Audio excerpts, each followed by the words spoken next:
What is up, everyone? Good morning. Welcome to Coast College Football Pregame Show, episode number 4. What a beautiful day for some college football. I'm one of your hosts, Bill Shawcross. You call me Uncle Shally, Scholastic Shally. I'm coming to you live from Ann Arbor this weekend, the best college football town in the country. Not up for debate. But I'm going to introduce to you the other two hosts that help me steer this ship weekly. First, I'm going to start with the guy that's a little bit to the south of me right now. I'm not going to mention where he is, but he is my Buckeye brother from another mother, Mr. Cottrell Simpson. How you doing, brother? I'm doing good. I feel very bad for you. I know you think you're having a good time up there in Ann Arbor, but I just feel bad that you're just in that terrible state up there. You got to go watch some bad football in a terrible stadium. It's just all bad for you. But hey, you like it. I love it. Yeah, I'm just glad I'm not in that godforsaken place down there where you are. You know what I'm saying? A stadium looking like a toilet bowl and everything. It's fine. It's all right. But anyway, we got to bring in our main man from the West Coast that helps make this coast to coast. Couldn't do it without him. Oregon's own, Mr. I Black, Alex Elmore. How you feeling, buddy? I know it's early out there. Hey, it is early, but I'm feeling great. And you know what, Bill? You're right. Michigan is a fantastic stadium, and there's no place more quiet than that stadium in 2002, 2003, when Jason Fife beat you guys. I mean, but that's just from my memories. It's a little hazy. It's been a while. But I can't wait to be in both of your stadiums over the next who knows how many years when we're in the same conference and the Ducks just running all over Olia. Cottrell, isn't it nice when teams that haven't been relevant forever have to go back like 20 years to bring up something? We don't play very often, man. It's funny how that works. The nice thing too is that Alex can hang over my head. The one that they had a couple years ago when CJ they came into the shoe and got that win.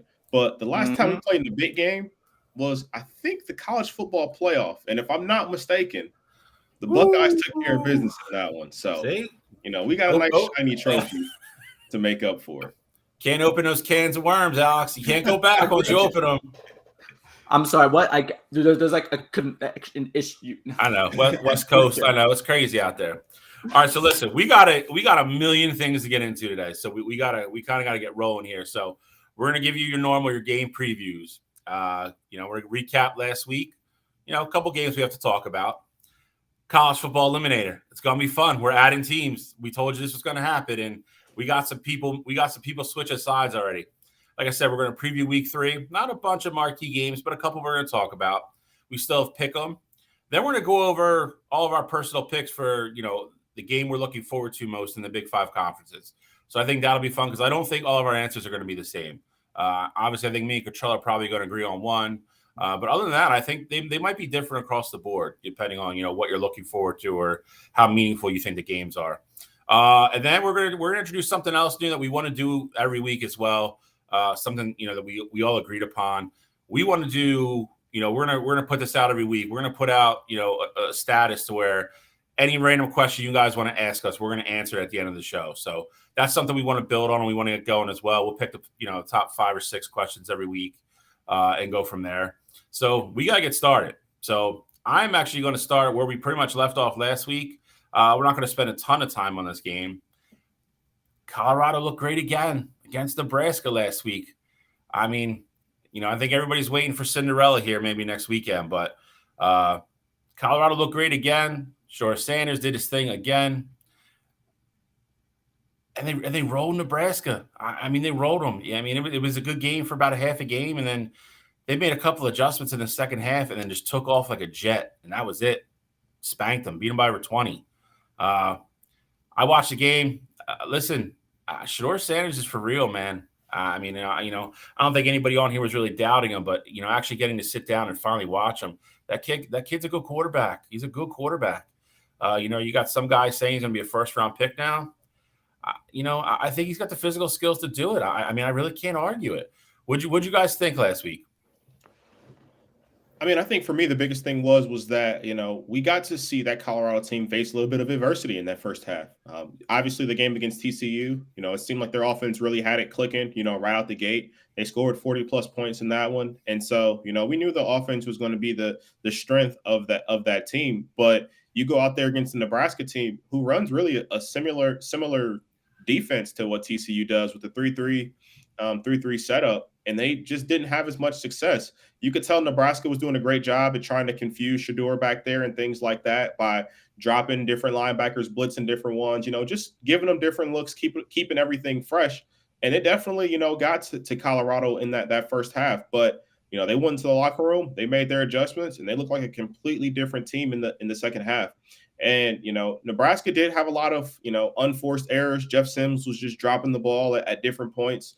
But got to give all the credit to Colorado in that Buffs team. I will say, though, that game showed me that they need to develop a running game, and they need to do it fast because, obviously Shador is as talented as anybody in the country. But if you can't run the ball when, the receivers aren't getting open and things like that, you're going to be in for a tough day. And that's not going to fly against some of these, powerhouses that Colorado's going to have to see soon.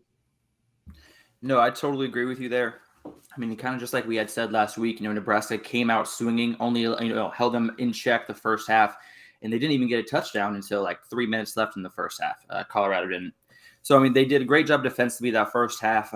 Xavier Worthy, 10 receptions, 170 yards. I mean, that dude is legit. It feels like if you want your kid to be a good receiver these days, name him Xavier, because there's 3 or 4 of them in the country right now that are absolutely killing it. But I saw 2 weaknesses and 1 strength that I want to talk about with that Colorado doing that Nebraska-Colorado game. And, one strength that I see is their defense has 6 takeaways in 2 games. 4 against Nebraska, which really turned the tide of the game, and 2 versus TCU, which came at very clutch points. But here are their 2 weaknesses that I'm seeing. 1, their rushing defense. Nebraska allowed 222 yards of rushing against Nebraska, or 5.4 yards per carry. And then against TCU, they allowed 262 yards, or 7.1 yards per carry.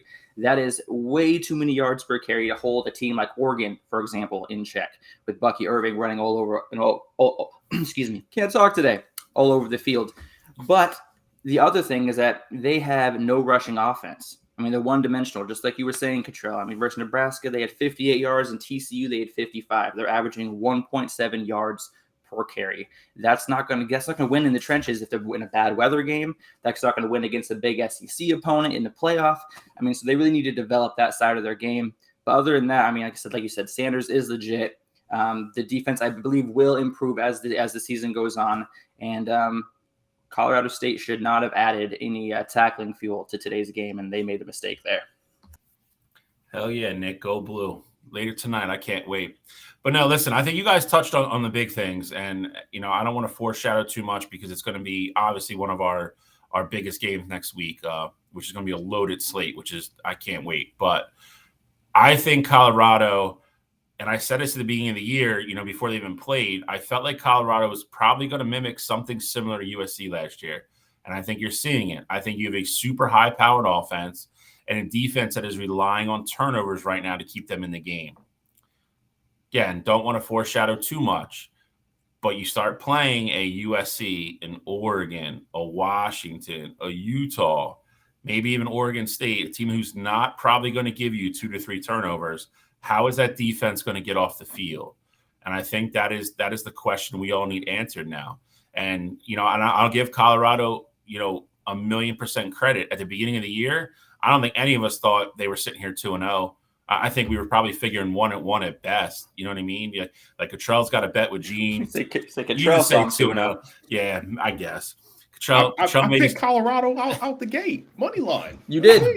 He's got receipts, Bill. He's got receipts. I'll give Cottrell his credit. He did. I'm talking about most people. But they're sitting here 2-0. I mean, they should roll tonight, and then they're going to go into the are they USC or Oregon next week?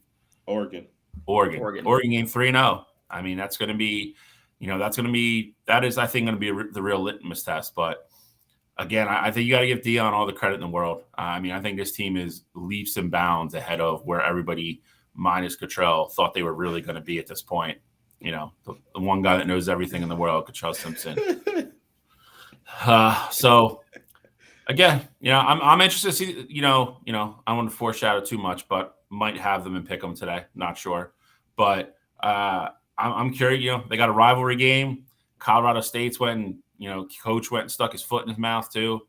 I think Dion and the company are going to try to lay it on him now today, too. I don't think that made the situation any better for Colorado State. So that game is on later this afternoon. And next, we're going to go to a game that I had really trouble picking because it ended up turning out the way that I thought it was going to turn out. I just wish I would have had the courage to take them on the money line. Texas A&M at Miami. Hate to say it, once again, I'm not a Jimbo guy. Never have been. I think he got really lucky with a really talented team and having Jameis Winston fall into his hands and winning that national championship that year with that squad. I just don't think he's an elite coach. I don't. I think he falls more into the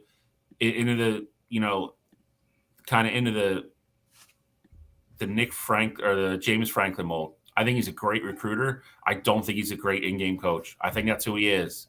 They went to Miami and got their butts kicked.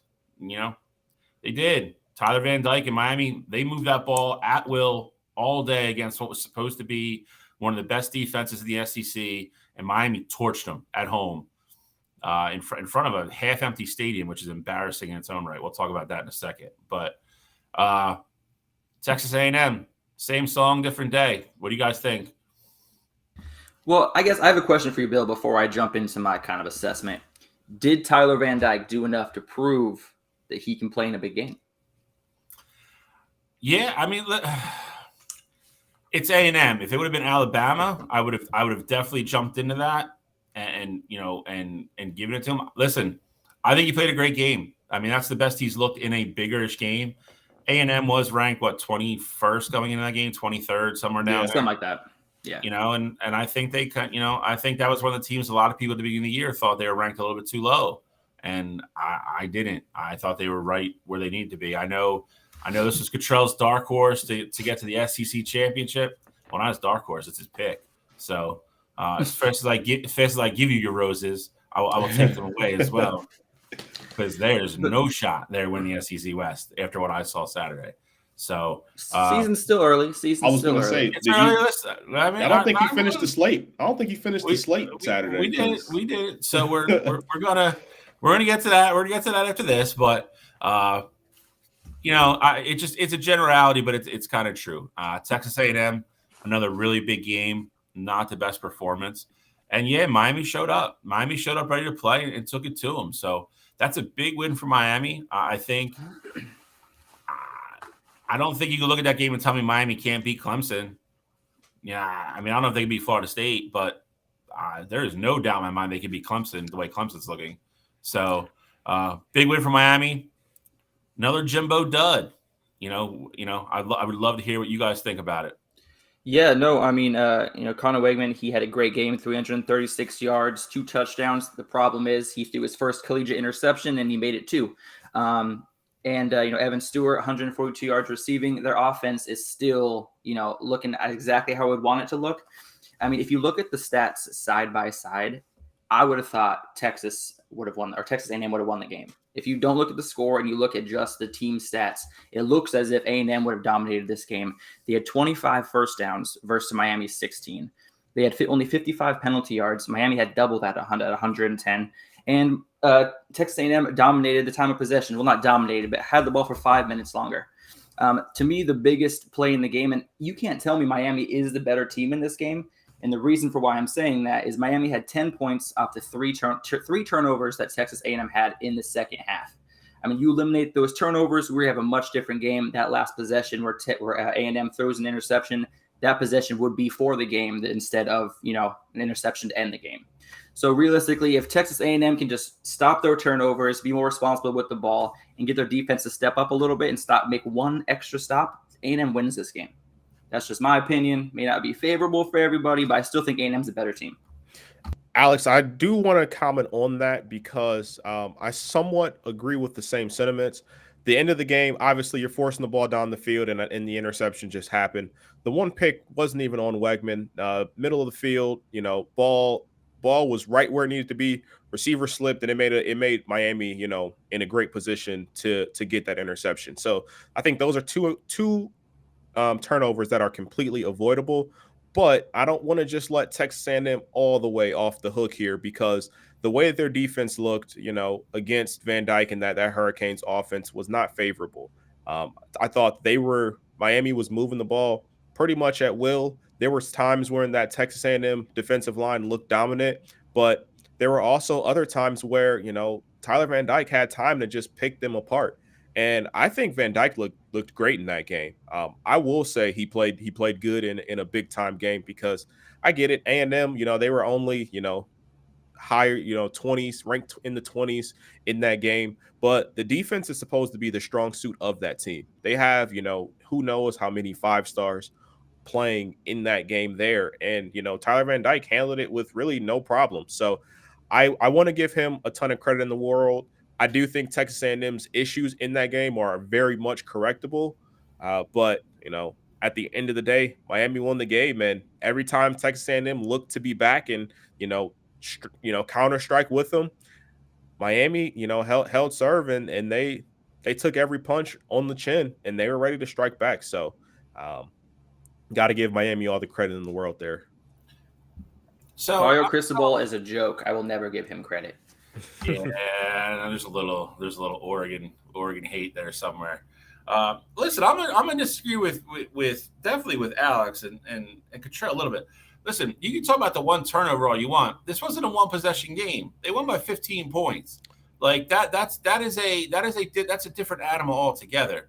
And I will agree with Cottrell. The one interception wasn't Wegman's fault. It wasn't. The ball should have been caught. But he still threw another one. Tyler Van Dyke threw 5 touchdowns, no interceptions. He had 9 incompletions for the entire game. He was efficient, took his shots when he had to, completed all the big ones. That Miami offense, I think, was just ahead of what A&M defense where they were. And I think you got to give Mario credit too. I think they called a good game offensively. I mean, like I said, it's you're talking about Connor Wegman had 53 pass attempts. They threw for 336. Miami had 346 yards through the air on only 30 attempts. I mean that's a glaring stat right there. You could say Connor had more completions. He did. He had 10 more completions and 10 less yards. Tyler Van Dyke was super efficient down the field, big chunk plays, and that's the Cottrell's point. If you're telling me you're a big time SEC West contender, you cannot be giving up plays like that to. Not that Miami doesn't have a good offense, but if you're going to be playing the likes of Alabama, LSU, Ole Miss, teams like that have these guys that can get downfield and have downfield weapons and have quarterbacks that can attack the deep third of the field, that is not a good sign. That is something you have to clean up real quick. So I think A&M at least knows, got their wake up call and knows what they have to work on now, and they got to fix it quick. They go into SEC play next week. And for Miami, like I said, I think it's a huge win for Miami. I think it's a win they can build on. Like I said, I still think from what I saw from Florida State, I think Florida State's the best team in the ACC. I think Duke and Miami are right there with Clemson for the 2 spot for the ACC championship game, though. If you want to tell me that, I'll buy that right now after what I saw from Miami. So, be curious to see where both these teams go from here. Early in the season, loss doesn't necessarily kill you. Non-conference, but also telling at the same time before you go into conference play. But let's go to the main event, the biggest game of the week by far, the game we were all excited about. I watched almost every single play of it, and I got to tell you, I think the Longhorns are back. I don't know how else to say it. I think after 4 years of kind of false starts, have you will, on the hype train for Texas, I think you better jump on it now. After watching that, you can say what you want about Alabama's offense and their quarterback situation and so forth and so on. Their defense isn't bad though, and Texas went into Alabama, into Tuscaloosa, where Nick Saban's only lost 3 times in over 10 years. That's a crazy stat, and laid it on the Crimson Tide, laid it on Quinn Ewers. I don't know how he's probably not the favorite for the Heisman right now. That kid absolutely showed why he was what he was, why he was heavily recruited to Ohio State and offered by every other big program in the country. I've said it before, that 50-yarder he threw, that raindrop he threw to Xavier Worthy is one of the prettiest passes I've ever seen in a football game. It was incredible. He looked amazing. Texas's defense stepped up and got stops when they need to. And I think you finally need to officially kind of sound the alert bells in Alabama, because I think this is going to be a little bit of an off year. Most of us predicted it. Me be one. I know Cottrell did too. And Alabama's in a weird spot this year. And we said 2 or 3 losses, and I've had discussions with people, off air. They're like, you and Cottrell are crazy. I'm like, okay. I'm like, we'll see. I'm telling you, like, they're just in that weird spot where all their really good players left and everybody they're starting are freshmen or sophomores with not a lot of playing experience. When they're playing the veteran teams, that doesn't bode well. I know they're all 5-star kids. I know Nick Saban's the best college coach ever. It's still hard to keep up and get everybody coached up to play at that level. It's not easy. I think you saw it. I think you saw it last Saturday. I think you saw a Texas team come in with a chip on their shoulder from the year before, was not afraid of Alabama, was not intimidated by the atmosphere at all, which I think is kind of a point that's being a little bit, not talked about enough, in my opinion. That Texas team went in there and looked comfortable. That is not easy to do. That is, and you have to give credit to Steve Sarkisian and everybody on that coaching staff. They went in there and they came out from the first play of the game and they looked like they were ready to play. And they didn't care they were playing in Alabama. That bodes well for later on down the road. If you're a Texas fan, that's a good sign. They're not going to step into the Rose Bowl, or they're not going to step into a college football semifinal playoff game and look like the situation's too big for them. So I was impressed by Texas, and I can say that pretty straightforward and pretty easily. I didn't think Alabama played poorly. I just think there was no doubt in my mind that Texas was the better football team, and that's not something you usually say when Alabama's involved. But from top to bottom, I thought Texas was the better football team. So I'll kick this one over to Cottrell, because I know obviously the Ohio State connection to Quinn Ewers. So I'm just waiting for take Ohio credit State. for him. Exactly. It's exactly what I'm getting to. It'll be like, I'll give it to like week 7 or 8 when like Texas is 8-0 and like number 2 in the country, and all the Ohio State fans be like, yeah, I mean Quinn Ewers, that's our guy. And I know it's going to happen. Quinn Ewers and Joe Burrow. Exactly. Like Joe Burrow. First off, Joe Burrow has a degree from the Ohio State University, so that's completely different. Quinn Ewers never threw a pass at Ohio State, so it's very, very different. 3 years versus a year when we knew he was leaving anyway. Quinn Ewers' biggest NIL scam of all time went to Ohio State because NIL wasn't in Texas yet, so we all knew the writing was on the wall there, especially when CJ Stroud won the job after Justin Fields left.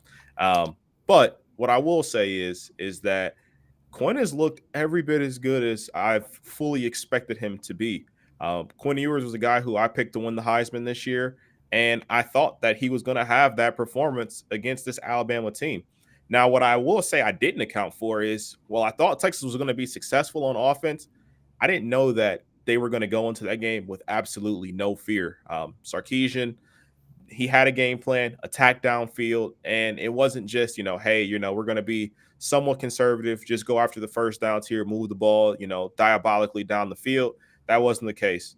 Sark came in and said, we're going to push this Alabama team. I don't care who's guarding Xavier Worthy. I don't care if it's Caleb Downs. I don't care if it's McKinstry. We're going to move the ball down the field, and we're going to trust Quinn Ewers, and that's exactly what they did. And on the other side of the ball, got to give Texas defense a ton of credit. I've been very critical on Jalen Milroe, but that Texas defense made him very uncomfortable. He made some awful decisions, and it's led to him being benched this week for Tyler Buckner, the transfer from Notre Dame. I think you got to be in a very bad situation at Alabama. I think Nick Saban is very desperate at this point, because you saw what Tyler could do at Notre Dame in the past, and not a great quarterback, not much upside there. I mean, if you're going to go out there and just trust him to be average and not turn the ball over, I guess he can do that. But that puts a lot of pressure on the defense. And I don't think Alabama has the skill players right now on the outside to, just for Tyler Buchner to get him the ball and, them make plays in space. So got to give Texas all the credit in the world here. But I think Alabama is a ticking time bomb at this point, because Nick Saban last week, he had all the trust and all the praise in the world for Milroe. And then that performance, you throw him on the bench and act like, there was an open quarterback competition, and, it was just that tight. So Texas in a great spot. They're definitely back. Alabama, they are in trouble. And, we'll go over the eliminator here soon, but you will see where they're at. Before I let Alex jump in here, you bring up a good point in the Tyler Buchner situation. If Tyler Buchner was was in Alabama when they still had Jameson Williams and Jalen Waddle or Devonta Smith and all those guys, Taylor Buchner, he would look good. He's a very pro-style, safe quarterback. That's what he's going to do. He's not going to throw you bad picks. He's not going to win you a game, though. Like, he's a guy that if you have elite talent on the outside and he has safe windows to throw the ball, he'll throw the ball where he's supposed to throw the ball. He had up and down stuff with Notre Dame. People also forget, before he got hurt, he was going to be Notre Dame starter 2 years ago on that team that was actually pretty good. So he got hurt, and then just been, then they had, Brian Kelly left, and then it was just kind of a shit show, to say the least, in South Bend. Marcus Freeman came in. Tyler wasn't his guy. He went a different way. Obviously, they got Sam Hartman now, so he followed Tommy Rees down to Alabama. Makes sense for him. But the ticking time bomb thing is spot on. With that line and with those inexperienced weapons on the outside, he's not going to look good. I think you're going to get a very weird performance out of Alabama. And then, kind of like Cottrell said as well, that defense is not the defense of old where they're going to give up, if you get to 20, you're guaranteed to win the game. That's not Alabama right now. So I'm going to kick it to Alex. I know he's chomping at the bit to jump in here with some Alabama slander. Listen, I agree, because anytime you get a chance to jump on Alabama, do it. And the thing with Buchner too, that I will say, I know you're about to take over, Alex. He does. I'm about to go off on both of you guys right now. He throws picks, but I'm saying that Nick Saban could get him under control where he's not going to be reckless. He throws picks. Not going to be reckless. My man, last year he's the Notre Dame quarterback in their bowl game against South Carolina. They were up 38-31. Dude threw a pick six, to tie the game. Like, dude is trash. Okay, like Alabama is way better off with Jalen Milroe. Buchner is garbage. Okay, that's why Notre Dame went out and got Sam Hartman, because they knew they needed somebody that could actually throw the ball with consistency. All right, but anyway, I digress. Last week, I picked Alabama to run all over Texas. I saw Texas' offensive line as being one of their biggest weaknesses and Alabama's defensive line being one of their biggest strengths. And let me say this, I was 100% wrong. I never say that. So if you're recording it, this is the only proof you'll ever have that I said it, that I was wrong. But Texas allowed 0 sacks, only 2 negative plays. They had 0 turnovers. Milroe had 2 interceptions. I said that his legs were going to win them the game. Well, I was right about his legs having an impact, but besides his one long run of 20 yards, he ended up with 44 yards. So the other 3 quarters, he only had 24 yards of rushing. He did not come to play. It's very obvious why Nick Saban kind of made that choice. He was looking for someone with more mature decision-making. Personally, I don't think he has someone on his roster at the QB spot that's ready to step into that role yet, which is why at the beginning of the year, we had them having 2 or 3 losses. And that's my personal opinion. Bill, I see you shaking your head, and that's fine. But that's kind of what I have right now. Like I said, what? I wasn't shaking my head at you. I was shaking okay. I thought you were saying that's one of his quarterbacks actually has like the mental stamina to make good decisions, and I'm not seeing it. Justin Louder's got a low-key all-time comment up there. It's a baseball reference, though, so I was just laughing. No worries. But did you see that Texas defense was phenomenal? 5 sacks, 9 tackles for loss, 2 interceptions. And like you guys said, they definitely came out to play. No fear. They did not care about where they were playing at. And what is this stat I saw? And Cottrell, this bodes well for you. The last 4 quarterbacks to beat Alabama in Alabama won the Heisman. So foreshadowing, maybe. Yeah. I will say too, just to kind of go off on the Alabama tangent here. Their quarterback woes will not be going on for long. They got Julian Sand as their 2024 QB commit. That kid is insane. He's going to be a first round pick come 2027. Putting that out there now. He might come in and start as a true freshman. That's how good that kid is. So I'm going to enjoy Alabama being in the stinker for right now. But I know that won't last too long because Julian Sand is going to come in and have an impact on that program right away. He will undoubtedly probably step on campus and automatically be the favorite to start next year, unless something drastic happens with Monroe or somebody else on that roster. You're going to see some big names in the transfer portal coming out of the quarterback room in Alabama next year. So I got one question for you guys. Obviously, we've all heard the rumors. Nick Saban denies them, but we all know he bought a house in Florida. What are the chances that he retires after this season? Listen, I mean, knowing Nick, like I think that I mean, obviously I don't know him personally, but knowing him and the way he acts and the way we kind of all, have the same consensus about him. I don't think there's any way he goes out on a bad season, which is what I think this is going to be. But listen, man, I think Nick Saban's older than people think he is. And I think I think at some point, with anything, if you're at the top that long, you get to the point where, you get to how much is enough. Like the man's what 6 national championships. He's the best to ever do it in my opinion, and I don't think it's relatively close. At some point, where does he get? Where do I just stop and at least enjoy all this money I made and get to relax with my grandkids and my wife and enjoy the time I've left. It's I think the older you get, that more that comes into question. And college football now is a grind, man. It's different than it was, even 5 years ago.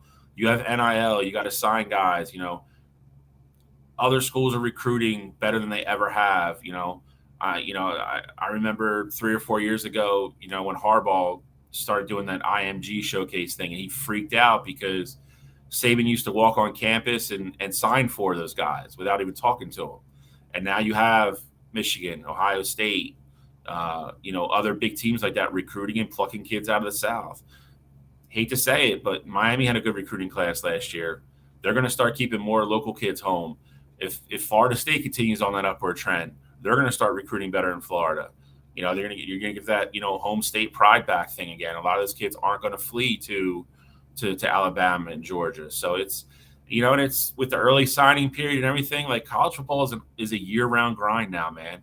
It is. I mean, then you factor in the NIL, which I think low-key he doesn't like. He's just not going to say it because he doesn't want to lose any recruits over it. And obviously there's a lot of, booster money and everything coming into Alabama to help fund that. But I could tell you, I guarantee you when he retires, he will rail against the NIL. It'll come out once he's done.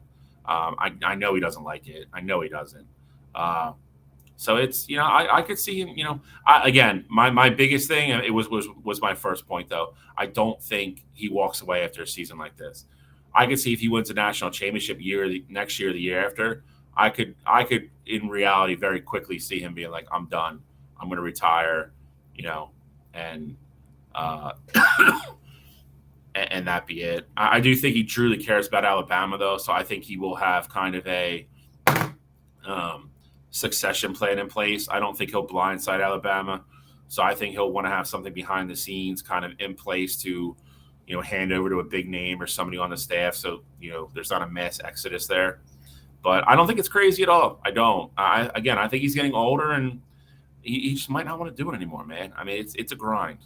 I don't think he goes after this year either. No. I think with them getting Sand, I think they're right back in the mix for next year. And I think, if anything, I think next year could be his last year, just because I think that's going to be the opportunity for them to compete again for a national championship. But I feel like going in, just knowing where they were at in camp, having the open quarterback competition, and Milroe was their clear backup last year. I get it. Buckner transferred in.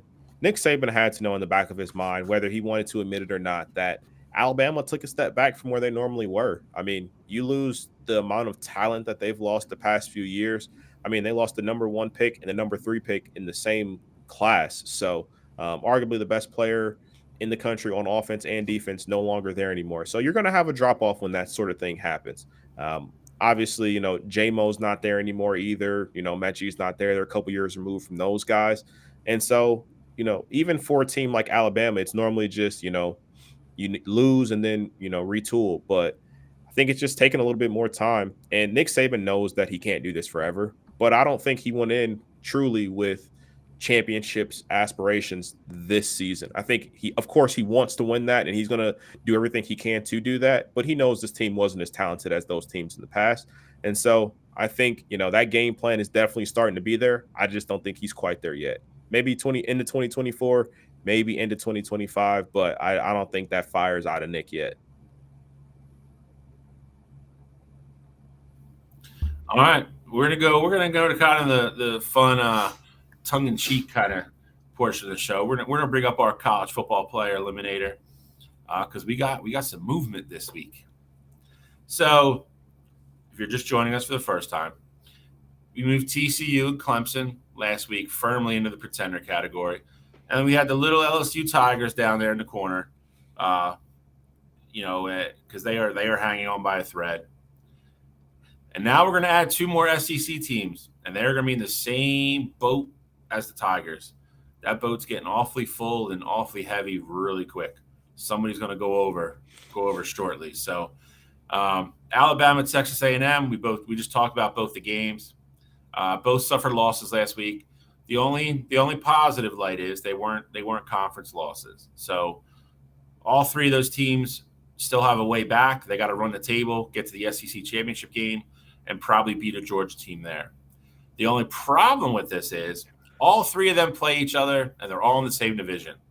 So in regards to the show, it's good for us because when these teams start playing each other, they're going to be pretty much elimination games, which is going to be fun. But right now, those are the 5 we have as pretenders. Got to give Alex his due. He said we should have added Ole Miss and Miami to the contenders possibly last week, and lo and behold, they went out and proved them right. So they are now on the contenders list. Justin, I'm sorry. Colorado, they can't quite be here yet. Not yet. I get it. They got a great win against TCU. Nebraska, name-wise, another good win. They're going to make an appearance one way or another before the end of the month. Okay? No, they won't. They're going to lose next week. They're going to lose 2 games in a row after this. Listen to what he said. But that's what I'm saying. One way or another, they're going to be on the list. All right? They don't even deserve to be a pretender. They're not even pretenders. Oh, man. You say that, and you almost lost to a Red Raiders team that couldn't beat, your local high school team. I picked Texas Tech to be in that Big 12 championship, and they have no conference losses as of right now. So just like your A&M, we're still in it. Hey, Miami is much different than Wyoming. I'm just saying. True. We'll find out today against Texas, I guess. We'll find out today what kind of team Wyoming is. Escalated quickly. But so, I mean, I don't think you can argue with anybody on the left side right now. Miami obviously has a long way to go. Ole Miss's gauntlet is daunting as it gets because all 3 of those teams that are on the pretender list in the SEC West, they got to play all of them. So they would have to run the table as well. Michigan, Ohio State, Penn State, they're all going to play each other.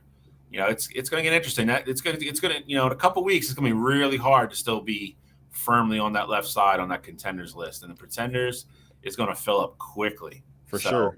Especially with next week's slate of games. I mean, we're loaded next week. So 2 weeks from now, this list is going to look completely different. Yep. Colorado wins today and could possibly win next week. They will make an appearance on the contenders, I promise you. But if they lose. Can we put Colorado off the board, outside looking in? I don't know. You got to talk to IT. I'm not the graphics guy. I don't know how that works. You got to talk to Cottrell. But, man, your Colorado hate is, good Lord. If they were not in the Pac-12, we wouldn't be talking like this, right? But I got to get my hate ready for next week's matchup, all right? So I'm getting started early. All right, it's fair. You gotta get fired up. But this is where we're at right now. This is where we sit. Anybody have anybody on the radar? I know Alex might have another one that he's going to try to sneak in here. I'm actually pretty content with where it is right now, if I'm being honest, because I don't think there's really anybody missing from the contenders list that I think has a legit national championship shot or aspiration. I think the one interesting team to really kind of think about here is going to be Utah. They look very different this past week against that Baylor team. And I get it. Cam Rising is still not there, but I think that's really where the biggest question mark is. Is Cam Rising going to come back from that injury and be back to form? Or are they going to be, just this team that beats up on everybody that they should? And then, they go up against the Washingtons and Oregons and USCs of the world and not be as talented as they have been in years past. So I think Utah is the one team to kind of watch for either way, pretender, contender. Obviously, with their schedule, they can prove it. They can show if, they are legit factors and potentially winning that Pac-12. But I don't think that's the case. But, I mean, a couple weeks ago, we were talking about Utah like, man, I mean, they beat that Florida team with their backup quarterback. And, Cam Rising is going to be a fifth-year senior. So, maybe they shocked the world here. I'm gonna give you two. Go ahead, Alex. Go ahead, Bill. Okay, I'll be really quick. I'll be super quick. One thing from last week's Utah game, as well as the Oregon game, is I think you learn a lot more about a team when they're down late.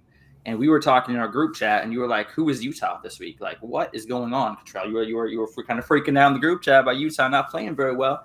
And what happened? They came back, they showed up, they ended up winning the game. Same with the University of Oregon against Texas Tech last week. So I think you learn a lot more about a team when they're down like that and can come back and win than you do from a blowout. So I'm glad that Oregon had that test early. And for Utah's sake, if I'm trying to be a Utah fan, I'm also happy that Utah saw that early in the season so they can kind of build off that. And they know that they can come back in tough situations. Bill, I know you're about to go right after Alex here, but I did want to address Paul's comment here real quick. He said, best thing that happened to Bama was losing to Texas the way they did and when they did. I understand what you're saying. It happened earlier in the season. They still have the whole SEC gauntlet ahead of them. I think for me, if I'm on the reverse side playing devil's advocate here, I think this was the absolute worst thing that could happen to them because they said, man, we couldn't even beat Texas. They're not even in the SEC yet. And now we got to run the gauntlet of LSU, A&M. We got to see Ole Miss. If we can't beat Texas, I don't know if we could beat these guys. And we already got quarterback issues and you're starting your backup quarterback who wasn't good enough to win the job, but he lost to Texas, and now you're throwing out this new quarterback. I would be on the flip side of that. I think it's trouble in paradise in Bama. I'm kind of torn on this because I saw it. I was going to comment on when I started talking to you. Part of me agrees with exactly with what Cottrell just said, but I also kind of agree with Paul, and I'll tell you why. Because to Cottrell's one point, you can't tell me Alabama can't beat Ole Miss. So I don't mean any slight to Ole Miss, but let's just be realistic about it. For sure. That, and then on top of that, listen, Texas is kind of who we thought they were. So, granted, it was in your home stadium and it wasn't the prettiest, not that any losses are pretty, but, you saw what it's going to take to beat one of the best teams in the country. And I think we would all agree Texas is.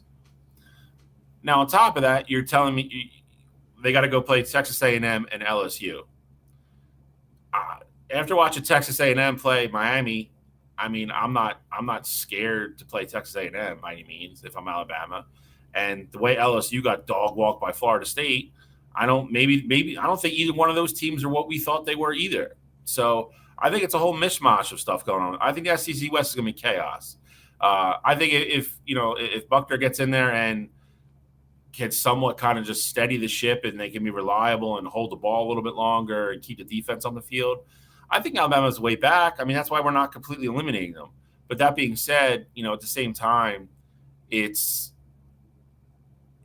you watch an Alabama game with unbiased eyes, I know Paul's an Alabama fan, so it's a little bit difficult to remove yourself. I do it with Michigan, you do it with Ohio State. I'm sure Alex does with Oregon. You look for ways to kind of prove your points and think it's okay.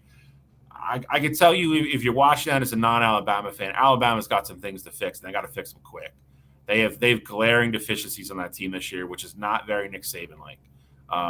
but they have a way back. And like I said, are their deficiencies worse than A&M or LSU's?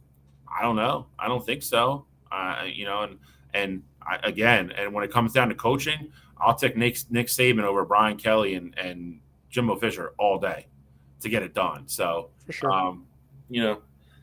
I think both people are right there. I think it's one of those weird situations where I think there's some levity and points to be made on both sides of that argument.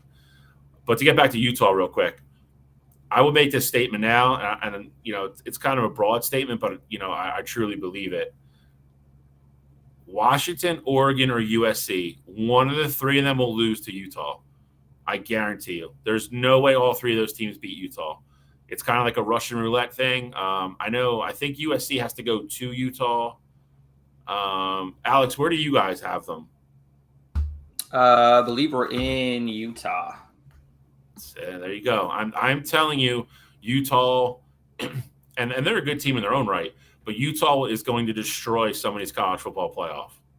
I guarantee you. There's no doubt in my mind, especially if they get Cam Rising back. The later on in the year that it goes, you do not want to go to Utah. That stadium's on the side of a mountain. It gets cold. It gets nasty real quick. And they are lights out at home.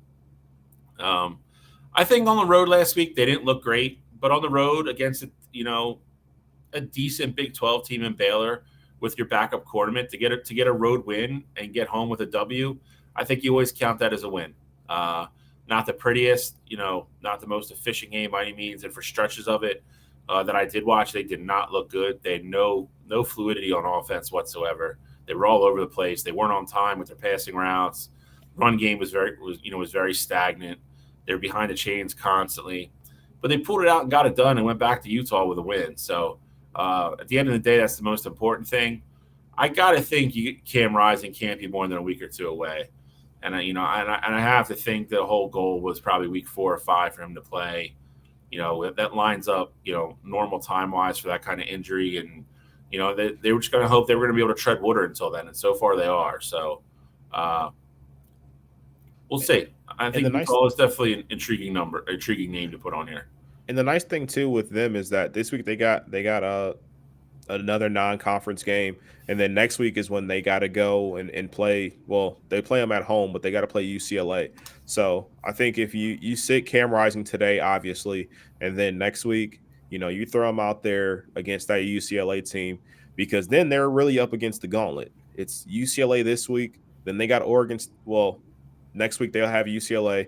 The following week they'd have Oregon State, and then 2 weeks after that they'd go against USC, and then the week following that is Oregon. So 4 out of your next 6 games are going to be against top 25 teams that are in the Pac-12. So definitely got to get Cam Rising back soon. I think, if you sit him this week, he's back next week. I think you can get away with beating a UCLA team with a rusty Cam Rising. But in that Oregon State game, he's going to have to be, ready to rock and roll, because Beavers have looked good. I know they haven't played great competition necessarily, but they've looked good, and they've been clicking on all cylinders. Let's talk about the Beavers. Let's talk about them. Can they make a case to be on this list? They got DJ looking like – Not yet. No. I just say not yet. No. That's another team. Listen, if we're gonna, if the IT department gets their shit together and can make, logos on the side over here, I think I think Oregon State is one of those teams as well.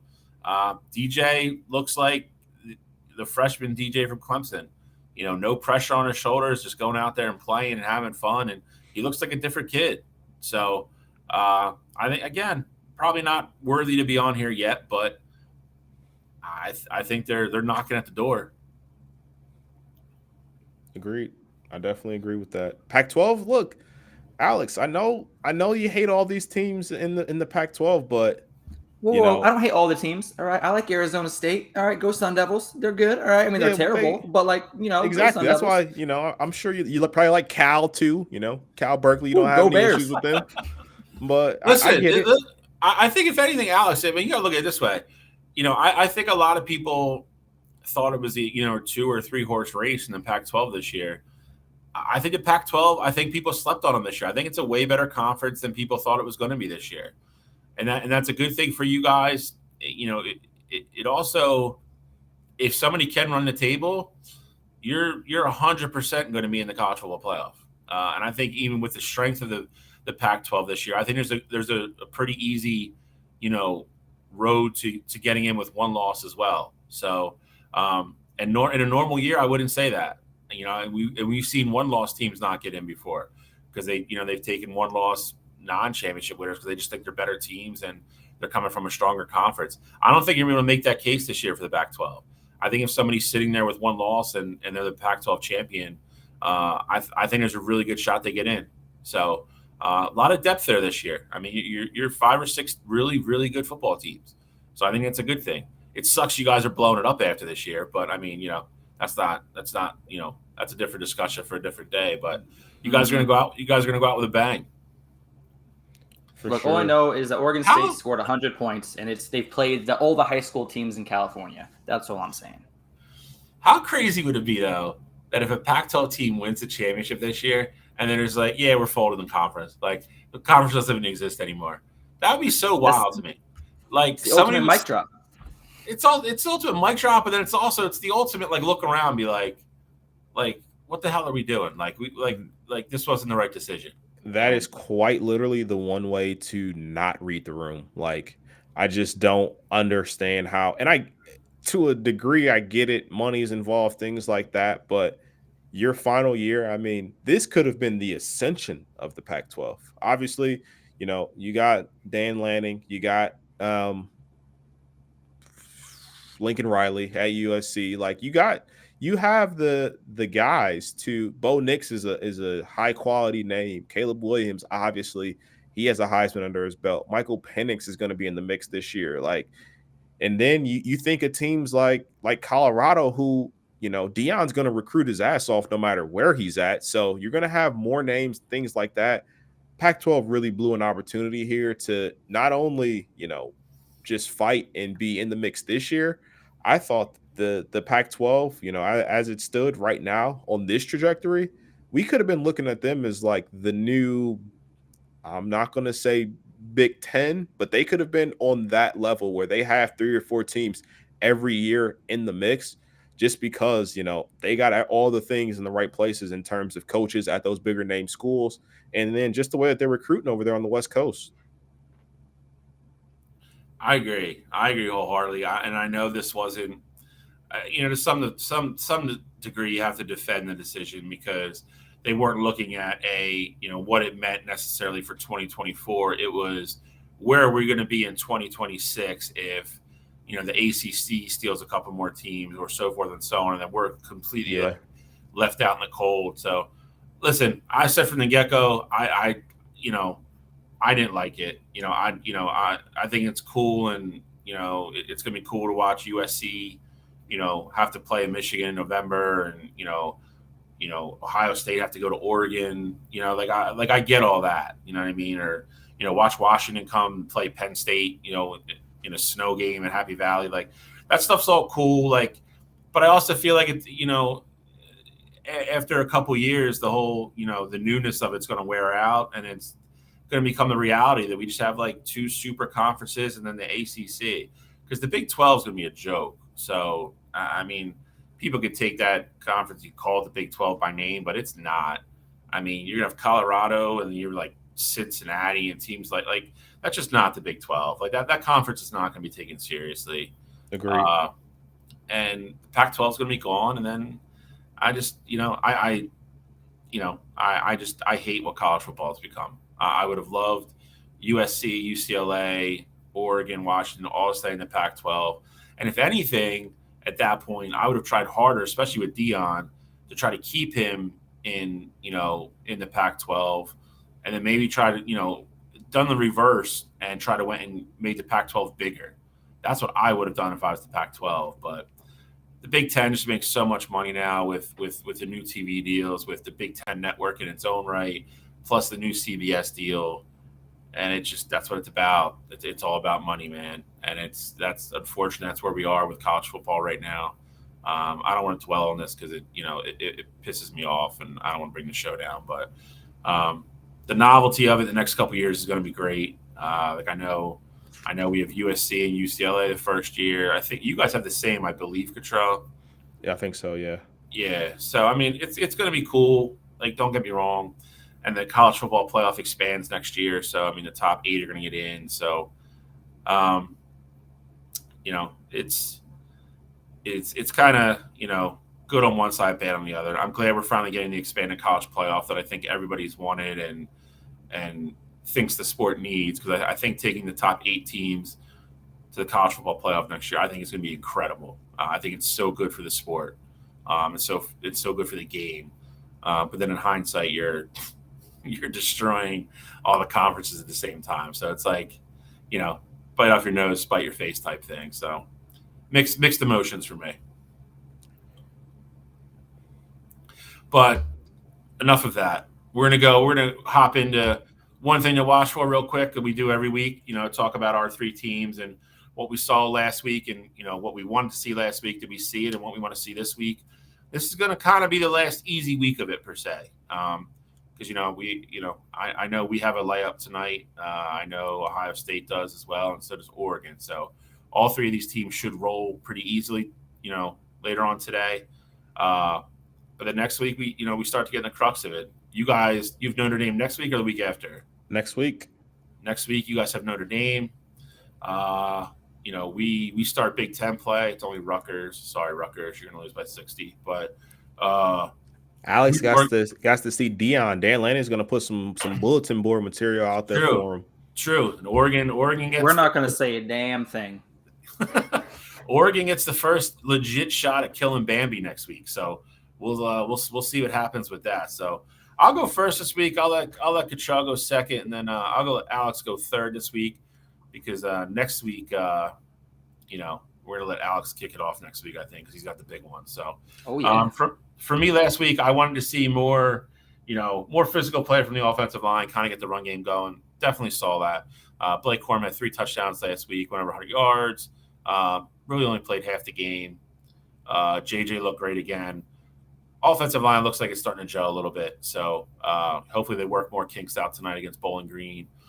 Really kind of solidify their 5 starters. They've been rotating 7 kids in right now.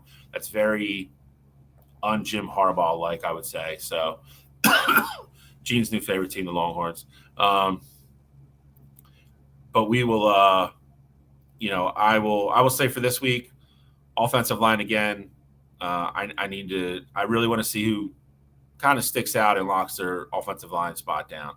Obviously, the 2 guards with Keegan and Zittner, we know are they're all Americans. They're going to start. It's the other 3 spots where I really want to see who locks down a spot. And they're going to get Donovan Edwards going. Donovan Edwards was our unsung hero last year. Showed what he was. Came down the stretch with a broken hand, just dominated, and he hasn't really got out of the blocks yet. So I'm looking for that as well. And I'm just kind of intrigued to see what the defense looks like tonight, because it's going to be the first time all the starters are going to be back healthy to play. Will Johnson's going to play. Rob Moore, safety. They've both been banged up. They sat him out as precautionary the last 2 weeks. So the starting defense will be on the field tonight. Will be played Bowling Green. So I want to see them look a little dominant and, make some plays and then probably hopefully get pulled at halftime and get ready for next week. So that's where I'm at with Michigan. For me this week, first I'll start with last week. Last week, didn't really care much about Youngstown State, so didn't give you anything Ohio State related. But I had my idol watch was Tanner Mordecai traveling to Washington State and seeing how he looked in that game. And Wisconsin went up there and they laid an egg. They lost the game, and now Washington State is ranked. We talked about the Pac-12 teams on the radar. Washington State is a team that just quietly snuck their name on the radar. Beating a Wisconsin team that some people had potentially going to the Big Ten championship game. So that was my one thing to watch last week. Now this week I will stick to Ohio State. I do want to see what that offense looks like against Western Kentucky. Obviously, the game itself, I fully expect Ohio State to win. I don't think there's going to be any issues there, but I want to see what McCord looks like getting the ball in the hands of Marvin Harrison and Emeka Egbuka. He did a great job last week getting the ball to Marvin Harrison a lot more. So them building that connection, I need to see it just one more week, because this is your last week to really get that tune-up. Next week, it gets real. You got Notre Dame. There is no more testing things out and seeing what works. So I need to see McCord building that connection, building that rapport with those receivers. And, that offensive line, needs to hold up and give McCord just a little bit more time so he has more confidence back there. So that's my biggest takeaway, my biggest thing I need to see today from those Buckeyes. All right, I'm not going to lie. I thought Kyle McCord would be in a similar situation as Alabama's, and I didn't think he'd make it to be the starting QB for Notre Dame. So kudos to you on that one. But last week, I said I wanted to see Oregon's defensive line get pressure, get penetration.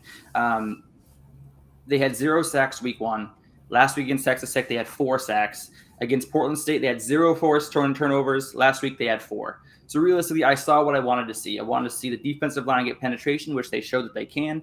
And I want to see them there in the secondary show that they can be ball hawks out there. And they were with forcing 4 turnovers. This week, what I'm looking forward to is, Hawaii, they're a sneaky team. Sometimes they tend to play above their weight class. They played well against Vanderbilt, only lost by 7. And Braden Shager is a fantastic quarterback. His one downside is that he tends to be a little bit careless with his passes. He tends to try to force balls in there and force a few turnovers. He's got 5 interceptions this year in 3 games. I'm expecting the Ducks to get 2 more today. But what I really want to see is I want to see them limit his passing yards and hold Hawaii to less than 200 passing yards today. In the last 3 games, Shager has thrown for an average of 325 yards. We do not want to see that going into a game against Colorado where Shedeur Sanders is throwing for 400 yards a game. I want to see that the secondary can limit those passing attacks today. And yes, Justin, I said sneaky good. They only lost to Vanderbilt by 7, lost to Stanford by 13 in a game that was much closer than the score says. And they beat an okay Albany team last year, but their offense can put up points. And that's what I want to see on Oregon, is showing up defensively, because next week against Colorado, we're not playing slouches. But listen here, Alex. You said the one key thing that I think, just discredits everything that you said. Okay. You said that they only lost to 7 to a Vanderbilt team.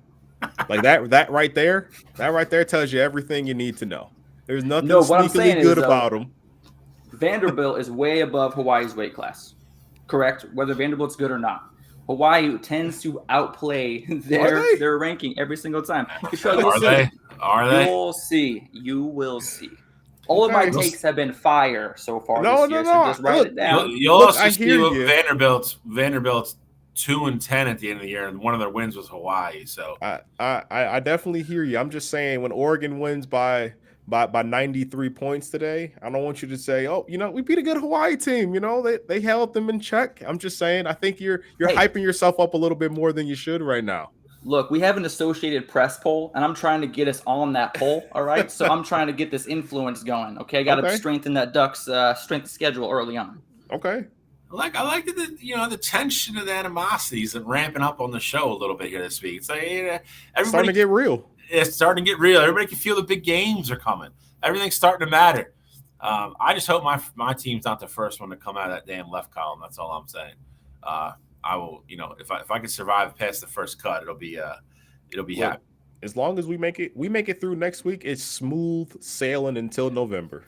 You're not wrong. You're not wrong, and I will agree with you on that wholeheartedly. But let's get into week 3. Not a heavy docket this week. Not a ton of marquee matchups this week, or ranked versus ranked, any kind of big college football playoff implications this week. Just kind of like right when you get to the party, some finger foods, maybe some mini wieners and blankets, stuff like that. Little things, little hors d'oeuvres, shall we say. Next week, we're going to start getting into the meat and the potatoes of the college football season, which is, what everybody's waiting for. So we'll start this week. Where are we going to start? Let's start South Carolina Gamecocks at the Georgia Bulldogs. South Carolina, Jekyll and Hyde type team. We've talked about it numerous times on this show already. Versus Georgia, who I think we all agree Georgia's good, but Georgia's played a cakewalk schedule themselves so far. So I'm not really sure what Georgia is. I fully expect Georgia to win this game today, but they're going to be playing, against SEC level talent today. So Spencer Rattler, does he come out and have a? I'm not, bro. They're one of my favorite things in the world. Listen, fat guys know. Fat guys know what pigs in a blanket are. I've eaten, enough of them in my day to know. I also like how Gene previously just completely has admitted that he's taking the Horns now as his third favorite team. Like, at this point, I'm like, I'll take Michigan, I'll take Georgia and Penn State, and if one of them win, I'll just be like, oh yeah, my team won the national championship. This is great. Love you, Gene.